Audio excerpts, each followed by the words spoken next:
Eu saúdo a igreja com a graça e a paz do nosso Senhor e Salvador Jesus Cristo. Amém? Amém. Pode se assentar. Antes de começar, eu queria fazer um exercício com vocês. Quem aí está com o celular? Estou indo contra a cultura, hein? Estou pedindo para vocês pegarem o celular. Pega o celular na mão, fazendo um favor. Quem está com o celular e pode pegar o celular na mão, pega o celular na mão.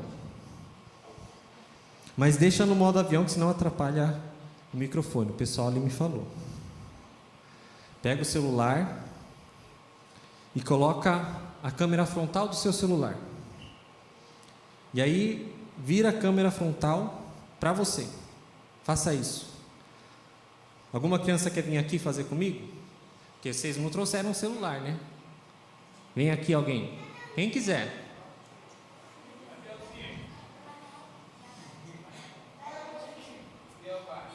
Pode vir. Vocês pegaram aí, pessoal? Se você está na sua casa e não está assistindo no celular, pode pegar também. Fala para mim, ó. Tá aqui a frontal, certo? O que você está vendo? Eu. Tá vendo você? Sim. E vocês? O que vocês estão vendo aí no de vocês? Estão vendo vocês?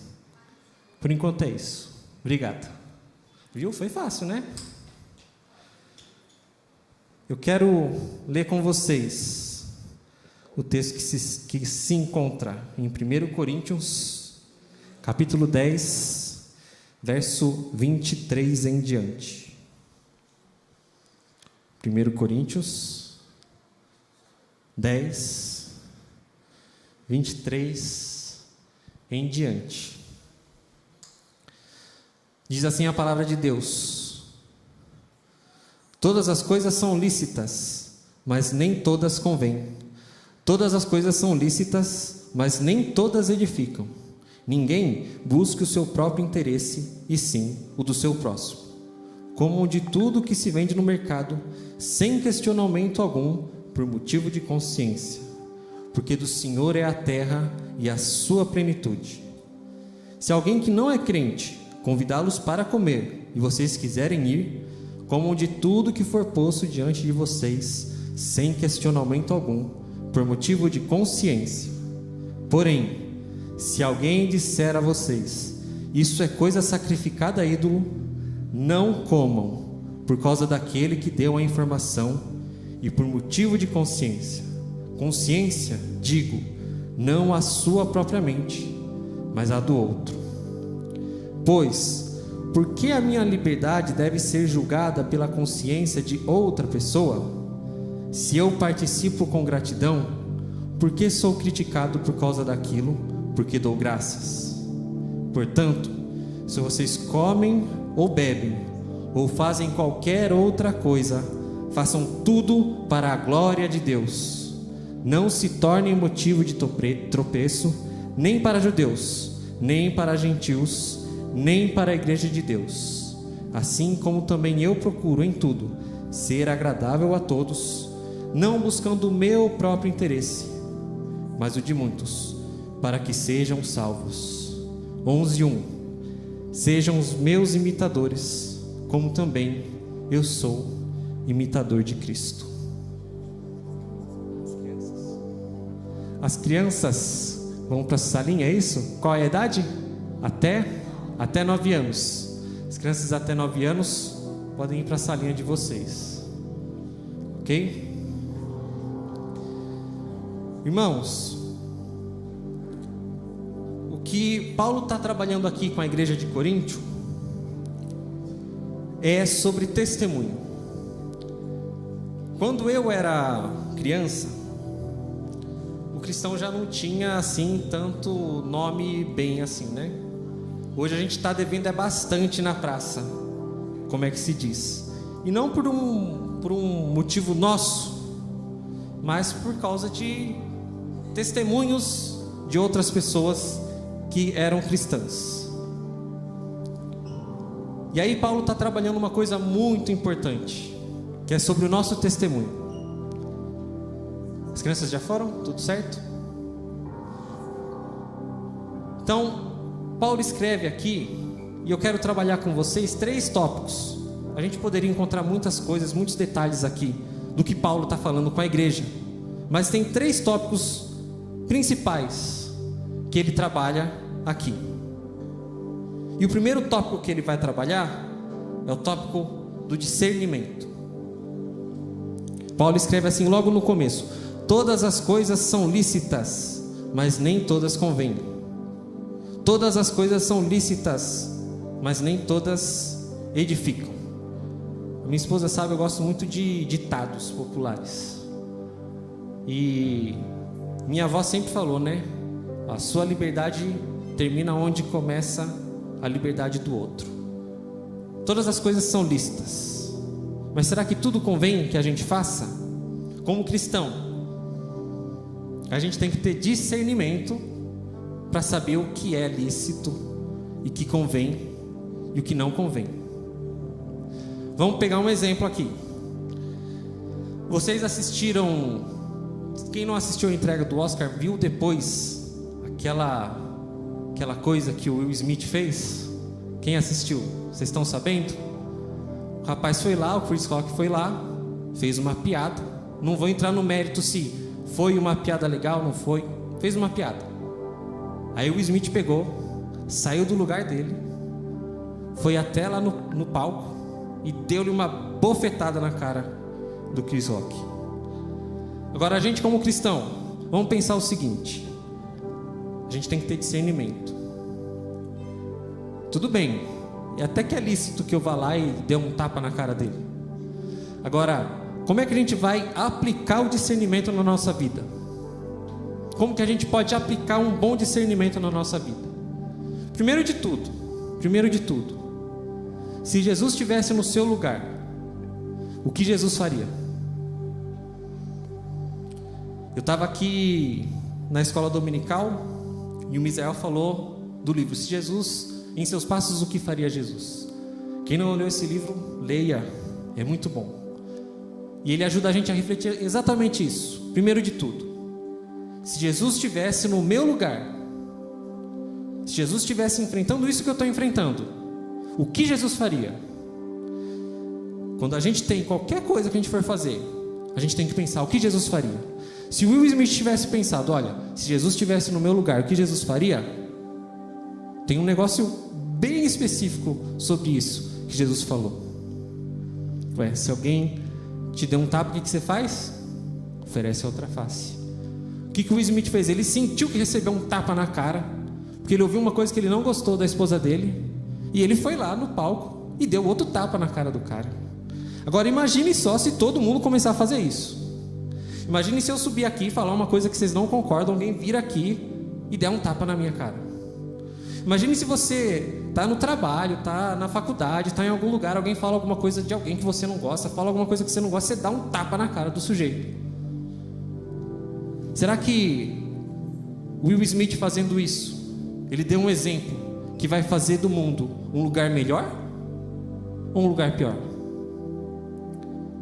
Será que o Will Smith teve discernimento para pensar, olha, o meu ato vai fazer do mundo um lugar melhor ou vai fazer do mundo um lugar pior?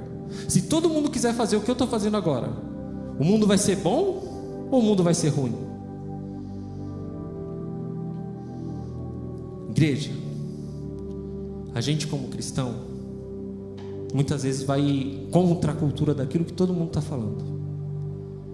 Eu vi um monte de gente falando, não, tá certo, tem que ir lá mesmo, dar um tapa na cara dele. Também vi gente criticando, mas teve gente que concordou com a atitude dele. Muitas vezes, nós vamos fazer coisas que as pessoas vão olhar pra gente e vão falar assim, esse cara tá louco. Sabe quem teve uma atitude um pouquinho mais cristã? Depois de ter feito a piada, se foi infame ou não foi, Chris Rock não fez nada, ele ficou lá. Teve gente que falou assim, nossa, ele é frio mesmo. Não sei se ele é frio, se ele soube pensar, poxa, já bateu em mim, vou ficar na minha. Quando a gente leva um tapa na cara, a gente tem que ficar quietinho, dar a outra face. É loucura isso, não é? No mundo de hoje em dia. Agora, a gente tem que pensar, se Jesus estivesse aqui, O que Jesus ia fazer? Se Jesus estivesse enfrentando essa dificuldade que eu estou enfrentando, o que Jesus ia fazer? E o que eu vou fazer? Vai fazer do mundo um lugar melhor? Ou vai fazer do mundo um lugar pior? Discernimento. É o primeiro tópico que Paulo trabalha com a igreja. Discernimento. Saber que tudo é lícito, mas nem tudo convém. A gente vai ter que ir trabalhando pensando no que Jesus faria no nosso lugar. A segunda coisa que Paulo vai trabalhar, ele fala o seguinte: olha, comam de tudo que vende no mercado sem questionamento algum, por motivo de consciência, porque do Senhor é a terra e a sua plenitude. Se alguém que não é crente convidá-los para comer, e você quiser ir, comam de tudo que for posto diante de vocês sem questionamento algum, por motivo de consciência. Por motivo de consciência. O segundo tópico é justamente a consciência. Igreja, veja só, naquele tempo, Paulo escreve isso porque tinha-se a cultura de ir ao mercado e encontrar uma carne muito boa, porém muito barata. Porque outras religiões faziam seus sacrifícios, e os sacrifícios acabava sobrando carne, e aí se colocava no mercado. Aí o que Paulo está falando, olha, se você for no mercado, especificamente nesse exemplo, ele está falando assim, olha, se você for no mercado, tem uma carne que está muito boa e muito barata, você não sabe nada, você viu, na inocência você foi lá, comprou, levou para casa, ok, consciência tranquila, porque Deus abençoou o alimento que você está ali comendo, o seu trabalho, Deus abençoou o seu trabalho, você orou agradecendo por esse alimento quando você foi comer, está tudo certo, a terra é do Senhor, tudo é do Senhor. Agora, pela sua consciência você sabe que tudo é de Deus, e a consciência do próximo? Paulo vai falar, olha, se você for no mercado e alguém fala assim, olha, essa carne está barata porque foi carne de sacrifício, por isso que está barata. Aí ele fala, olha, não compre, não coma, não por causa da sua consciência, porque você tem consciência de que é de Deus, que a terra é de Deus, que tudo é de Deus, que Deus fez o animal, que Deus abençoou o animal, que Deus abençoou o seu trabalho, que você foi lá, comprou aquela carne, Deus te abençoou, você tem consciência disso, mas na consciência do outro ele vai estar pensando, o cara é crente, mas está comprando carne de sacrifício para outro. E aí a gente tem que pensar aquilo que Paulo fala, para que eu vou me dar o trabalho de deixar que ele fique me julgando por causa de uma coisa tão banal? Vamos pegar um exemplo aqui, pensando ainda em comida. Ele fala, olha, se você for chamado para comer na casa de alguém que não é crente, vá e coma de tudo, não pergunte, só coma. Pensa no testemunho que a gente dá. Se a gente for na casa de alguém, alguém fala assim, olha, essa comida é comida de sacrifício, e a gente comer, vai ficar ruim. A gente sabe que a gente vai lá, vai orar, tá tudo certo, mas e a pessoa vai pensar o quê? Eu trabalhava em um colégio de cultura japonesa, então eles eram bem rígidos, e aí tinha a hora do almoço, tinha o refeitório, eu pegava lá o meu prato, sentava e orava discretamente, porque era um colégio bem rígido. Então eu orava discretamente, pronto, está abençoado aquele alimento. Eu tenho consciência, eu tenho convicção que se eu orei, abençoei, Deus abençoou aquele alimento, está abençoado, não tem mais nada, não importa o que aconteceu antes, não importa o que fizeram, não importa, eu orei abençoando, Deus abençoou. É isso que a Bíblia fala para a gente, é isso que Paulo está falando. Agora, se alguém chegasse e falasse assim, essa comida, ela é assim por causa que no Japão se faz isso, por causa de tal religião, não sei o que, não sei o que lá, convém que eu coma? Para o outro ficar falando? Consciência. A gente tem que ter consciência daquilo que a gente está fazendo, e tem que ter consciência que as pessoas também vão ter consciência quando estão olhando para a gente. E aí vem o testemunho. Sabe por que hoje o cristão está com o nome devendo na praça? Porque muitas pessoas esqueceram disso, esqueceram que tinha essa coisa chamada consciência. Muitas pessoas começaram a dever para as outras. E aí o cara era crente, estava devendo. Que testemunho legal, né? Não é legal. A gente como cristão tem que pensar na consciência. O outro está lá com a consciência dele pensando assim: pô, o cara é crente, tá me devendo, não me paga. Ligo para ele todo dia, o cara não atende a ligação, esconde o WhatsApp e tá me devendo. E a nossa consciência, como é que fica? A gente como cristão, onde é que está a nossa consciência nessa hora? A gente, sem querer, acabou herdando uma igreja que esqueceu que o cristão dentro da igreja é o cristão fora da igreja.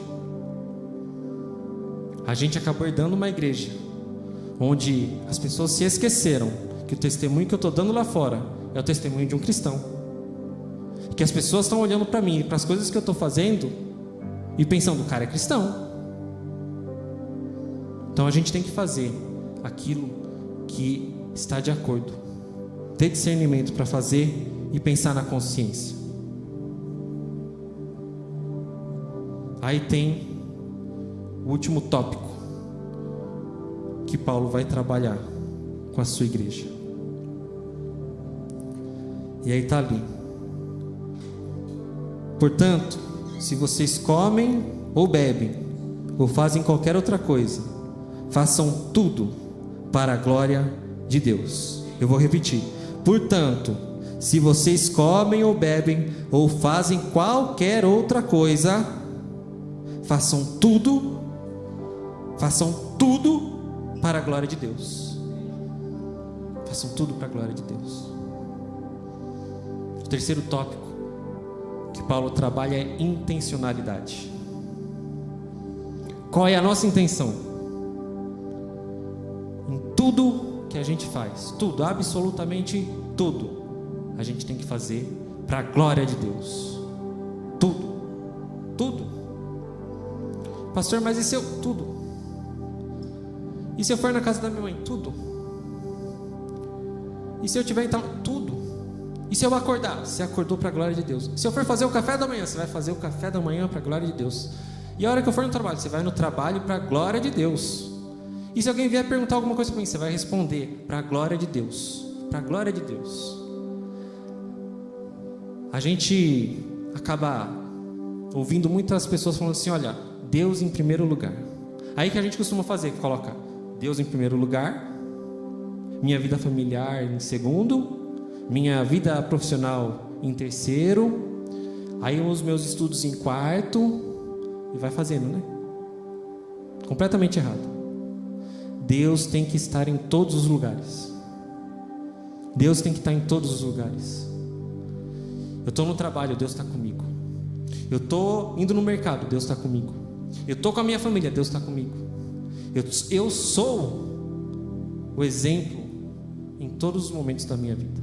Em tudo que eu faço, eu tenho que fazer para a glória de Deus. Para a glória de Deus. E é por isso que não convém que eu faça coisas que a consciência do outro vai me julgar. Porque se eu fizer, não é para a glória de Deus. Não é para a glória de Deus. Eu só posso fazer o que for para a glória de Deus. É isso que Paulo está falando. Olha, igreja, tudo que você for fazer, você tem que fazer intencionalmente. Intencionalmente para edificar. Intencionalmente para glorificar a Deus. E aí eu já vou entrando na conclusão. Porque Paulo, depois de falar desses 3 tópicos, ele fala de 2 motivos importantíssimos. 2 motivos do porquê que a gente tem que fazer tudo isso que ele está falando. Por quê que a gente tem que se preocupar com o nosso testemunho, tendo discernimento, tendo conhecimento da consciência, minha, do próximo, tendo intencionalidade na hora de fazer as coisas. Por quê? Porque eu não posso ser pedra de tropeço. É isso que ele vai falar. Olha só: não se torne motivo de tropeço, nem para judeus, nem para gentios, nem para a igreja de Deus. assim como eu também procuro em tudo ser agradável a todos, não buscando o meu próprio interesse, mas o de muitos, para que sejam salvos. Eu não posso dar um mau testemunho. Eu tenho que fazer aquilo que vai edificar a vida do próximo. Eu tenho que pensar o que Jesus faria, porque quando eu penso o que Jesus faria e eu faço o que Jesus faria, eu estou edificando a vida do próximo. Seja ele meu irmão aqui da igreja, seja ele o meu amigo do trabalho, seja ele o meu pai, a minha mãe, tudo o que eu fizer, eu faço pensando no que Jesus faria. Porque quando eu fizer o que Jesus faria, eu estou edificando, eu estou fazendo para a glória de Deus. Se a gente tiver esse norte e sempre pensar, olha, o que Jesus faria? O que eu estou fazendo? Está fazendo do mundo um lugar melhor ou um lugar pior? O que eu estou fazendo? As pessoas vão olhar para mim e vão ver um bom testemunho de um cristão ou não? O que eu estou fazendo? Está correto ou está errado? Se a gente fizer isso, eu garanto para vocês, só de fazer isso, a gente já vai dar um testemunho tão grande que essa igreja vai encher de gente. Só com o testemunho da nossa vida. Em tudo que a gente fizer, tudo, absolutamente tudo, a gente tem que dar, a gente tem que fazer pensando em dar glória a Deus. É para a glória de Deus. É para que as pessoas vejam Cristo em nós. E aí é isso que Paulo termina ali. Paulo fala tudo isso numa carta para a igreja de Corinto. E aí ele completa dizendo assim, olha, sejam meus imitadores, como eu sou de Cristo. Eu tenho certeza que se o Will Smith tivesse pensado um pouquinho, pensado, olha, o que faria Jesus, né? O que faria Paulo, que era imitador de Cristo? O que Jesus faria?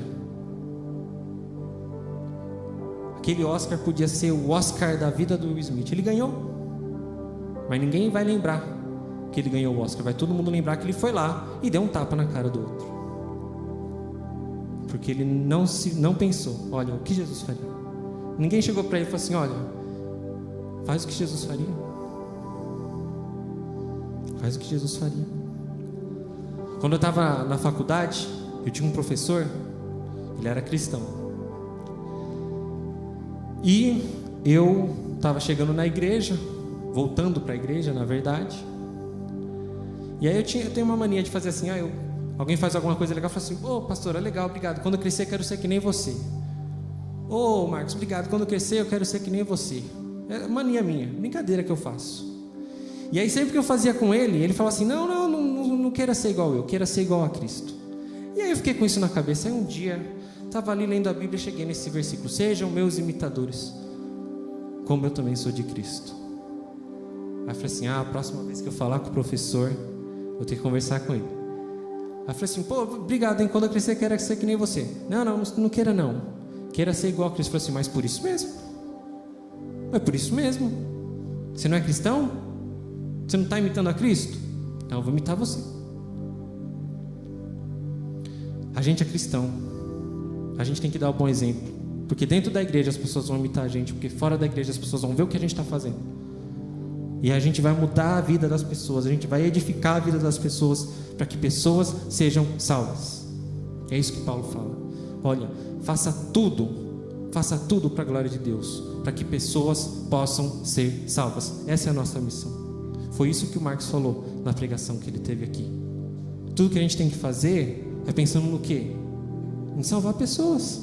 Não foi isso que Jesus falou? Olha, ide. E às vezes a gente está achando que não está fazendo id, mas está. Você está no seu trabalho fazendo alguma coisa, você está fazendo id.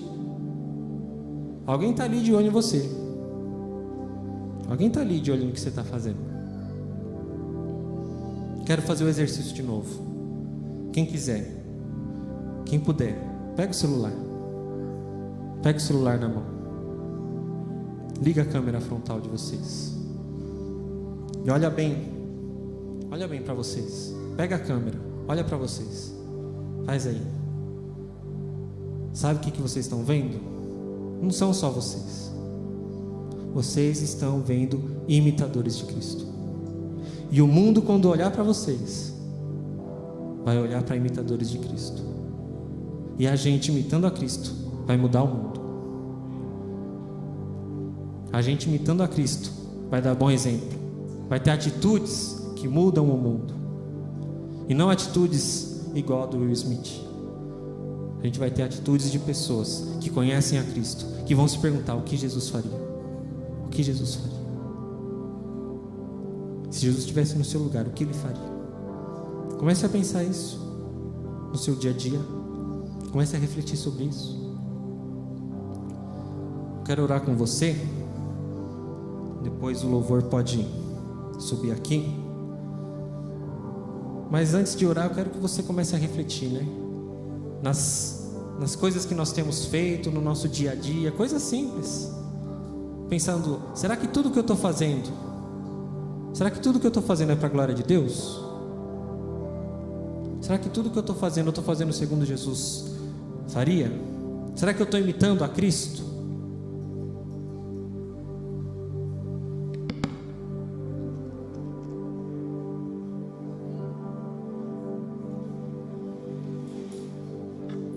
A gente refletiu aqui no começo sobre sermos imitadores de Cristo.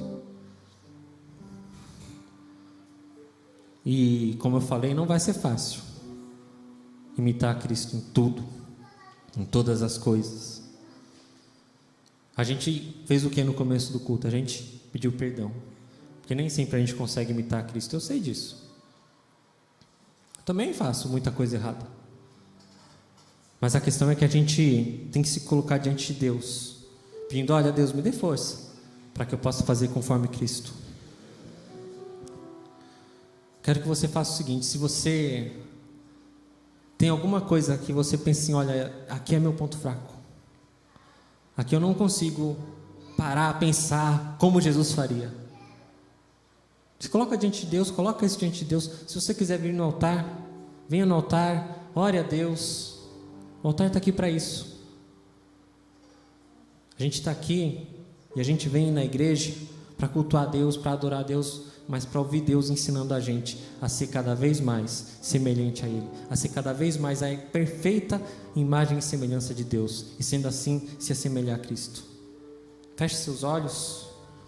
Tem um momento de oração silenciosa. Vem aqui na frente, você que quiser, e depois nós vamos orar juntos.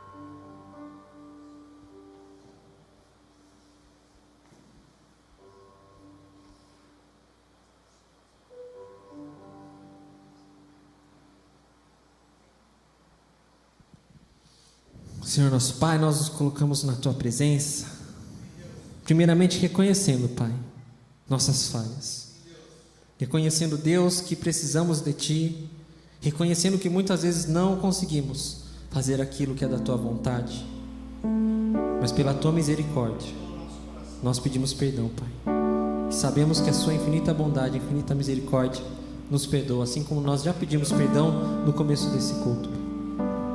Senhor, que o Senhor esteja ouvindo aqui as orações de todas as pessoas, esteja ouvindo a minha oração, que o Senhor esteja, Pai, nos transformando, Pai, transformando a sua igreja, transformando, Pai, todo mundo que se diz corpo de Cristo, que o Senhor esteja transformando a vida de todos os cristãos no mundo, Pai, para que nós, como corpo de Cristo, possamos dar bom testemunho, Pai, possamos edificar vidas de pessoas que estão precisando ouvir uma palavra de salvação, ter um bom exemplo, ter bom testemunho, ter em quem se inspirar, Pai. Que o Senhor esteja nos ajudando a sermos pessoas que edificam, pessoas que fazem tudo para a honra e para a glória do Teu nome, Pai. Pai, que o Senhor esteja abençoando a Tua igreja, esteja abençoando a cada um aqui. Que o Senhor esteja com o Seu Santo Espírito soprando aos nossos corações, para que nós possamos saber o caminho que nós temos que seguir, porque é o Seu Santo Espírito que nos guia, Pai. Pai, o Seu Filho Jesus, antes de subir, soprou sobre nós o Seu Santo Espírito, e nós recebemos o Seu Santo Espírito, pedindo que o Seu Santo Espírito esteja nos dando discernimento, que o Seu Santo Espírito esteja nos ajudando a saber o que é consciência, pedindo que o Seu Santo Espírito esteja nos ajudando a fazer aquilo que glorifica o Teu santo nome aqui na terra. Que nós possamos ser sal e luz na vida das pessoas. Que nós possamos ser pessoas que transformam a vida de outras pessoas, Pai. E que o Senhor esteja, Pai, edificando a nossa vida, para que nós possamos edificar a vida dos próximos, para que a gente possa salvar vidas. Que a sua igreja seja cheia de pessoas, cheias do Espírito Santo. Nos ajuda, Deus, a levar a salvação a milhões e milhões de pessoas que necessitam dessa salvação. Levar essa palavra de esperança, levar essa luz, Pai. Abençoa a tua igreja, abençoa cada um aqui, Pai. E que essa palavra que o Senhor trouxe para nós esteja no nosso coração hoje e sempre. Que a gente, Pai, possa sempre lembrar o que Jesus falou. É assim que eu oro, pedindo e agradecendo no nome do teu Filho Jesus. Amém.